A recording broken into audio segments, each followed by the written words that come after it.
Welcome to today's video. I'm Richard Chapo. I'm an attorney down in San Diego, and I've been representing online businesses for the last 20 years or so.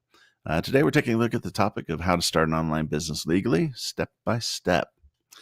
When this topic first came to mind, I had visions of creating a monster 2-hour video that would be epic and rival the latest Aquaman movie for excitement. But then after explaining it to my 7-year-old niece, she informed me that that would be boring. And so I don't want to bore you to death or cure your insomnia. So instead, with this video, we're going to keep it a little bit shorter and instead look at essentially a checkpoint or an outline list of topics. And then I'm going to create a separate video for each of the topics that we discussed today. I'll put those into one big playlist, and then you can access it through a link down in the description or by going to our homepage on YouTube and looking through the playlist.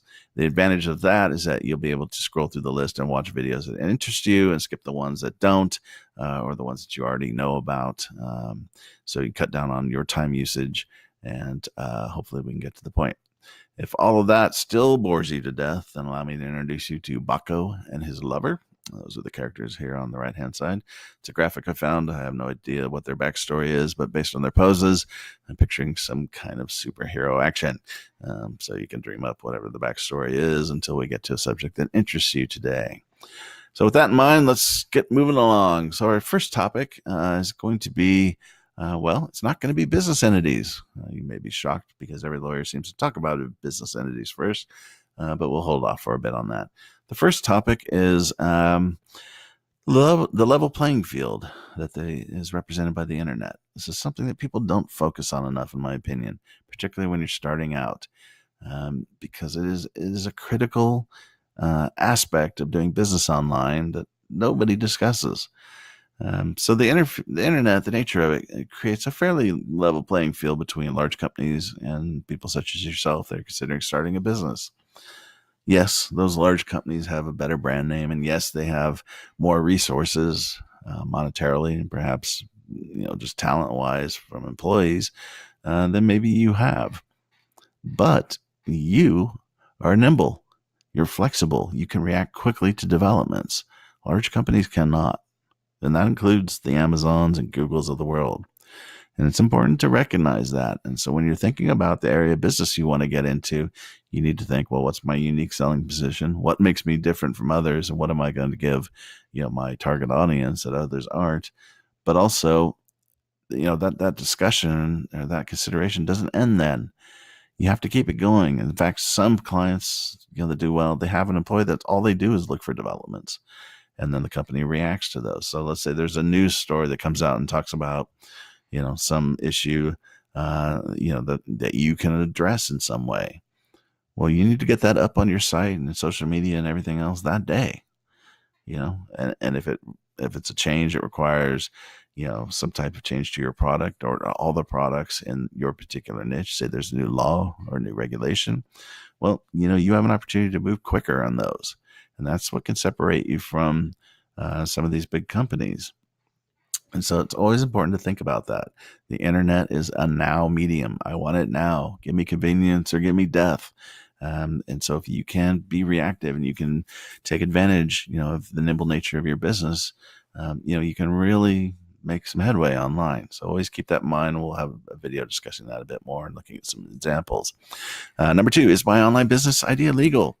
Well, obviously, you don't want to violate the law. Now, you may be thinking about hackers, and certainly if you're thinking of starting a hacking business, well, you should sit down with a criminal attorney for a consultation. But in this case, we're really talking about the fact that there are some laws out there that you may not be aware of and that you might violate. For instance, if you're collecting information from kids, let's say you start a website on Dora the Explorer and you have a mailing list. Well, most of those people signing up for that mailing list are going to be kids. And they're going to be under 13. And if you don't follow the rules associated with the Children's Online Privacy Protection Act, well, you're violating that law. In that case, you would be looking at significant civil penalties. But there are other laws out there where you could actually be looking at a stay in the Gray Motel. The Gray Motel tends to get 1 star out of 5 on most review sites. And frankly, you just really don't want to be going to jail for your internet business idea. Third video, we're going to look at the Founders Agreement. This is often given different titles, but basically what it is it's a business prenup. if you're going to start a business with partners, statistically, the more partners you have, the more likely it is one or two of them are going to flake. So how do you address that? How do you deal with that? Do they still own part of the business? Are they still employed? Well, you need to address that in writing beforehand, and typically that's what a founder's agreement is. And it helps you avoid a situation where you have a zombie partner. So we'll talk about that. Our fourth subject, well, you knew it was coming sooner or later. Business entities, how to select and form a business entity, why they're important, when they're needed, when they're not needed, things to look at, things to consider. What about taxes? All those kinds of issues. Our fifth video, we're going to discuss liability insurance. And if I listen really quietly, I can hear your eyes rolling back in your head.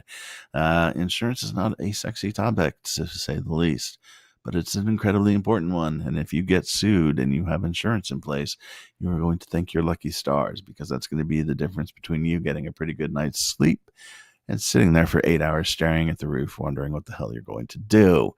So insurance is important. We'll talk about the type of insurance that applies online, how insurance policies work, what you need to read in those policies before you slap down your hard-earned money to make sure that you actually have coverage, all the exciting stuff. Sixth video, we'll take a look at terms and conditions for websites and apps. Again, another exciting topic, but these are important. Terms and conditions act as a contract between you and the visitors to your website. So you want to make sure you have certain language in those terms that's going to protect you. Things such as choice of forum clauses that say, well, if you want to sue us, that's fine, you can do it, but you have to come to where we are. We don't have to go to where you are. And so how many people do you think are going to fly across the country to sue you for the $53 product that you sold them? Probably not very many. So terms and conditions are incredibly important. If you doubt that and you have Apple products, you probably recognize that they make you agree to the terms and conditions every 3 or 4 days. There's a reason for that. So we'll get into that topic. Next video will be privacy. World War III is underway. Most people don't realize it, but it's happening online. It's happening in the field of privacy. You have governments coming up and trying to claim territory online, and they're passing all kinds of privacy rules and regulations and then trying to enforce it in other countries. And that's creating a big old snafu, as you might imagine. But the days of having a simple little privacy policy are now over. We have topics like the General Data Protection Regulation, better known as the goddamn Privacy Regulation, or GDPR in Europe. And we are having a similar law that's been enacted in California. It doesn't go into effect until January 2020, but you need to be planning for it now. So privacy policies are going to become a much more complicated topic, and they're going to be much more extensive than what you see now. Topic 8, we're going to cover copyright and the DMCA. So this is not go out and find pictures topic.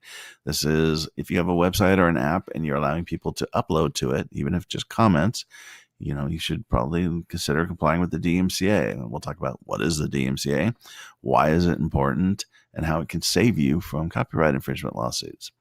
Topic 9 will be disclaimers. Disclaimers are qualifying statements that go on products or service or your website. There isn't really any way to discuss them without going into it.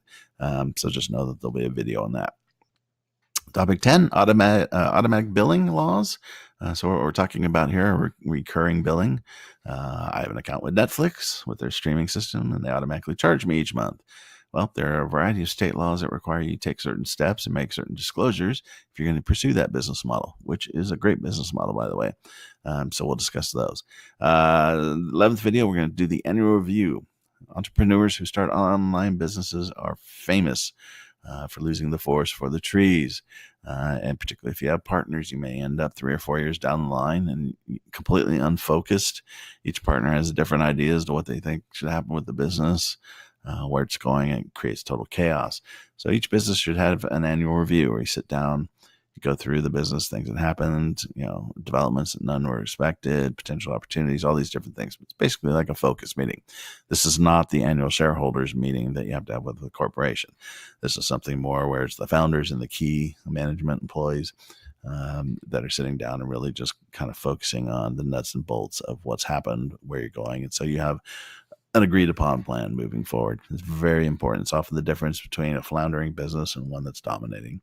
And then the final video will be tips and tricks, and we'll we'll discuss a few legal topics and tricks that I've run across in my past 20 years of doing this, as well as just some other practical advice that can really help you move from, again, kind of a floundering business to somebody who's not only making money, but doesn't feel like you're, riding a wild bull across the plains. So we're going to talk about things like taxes and stuff of that sort, but I promise to keep it limited so you don't get bored from that one.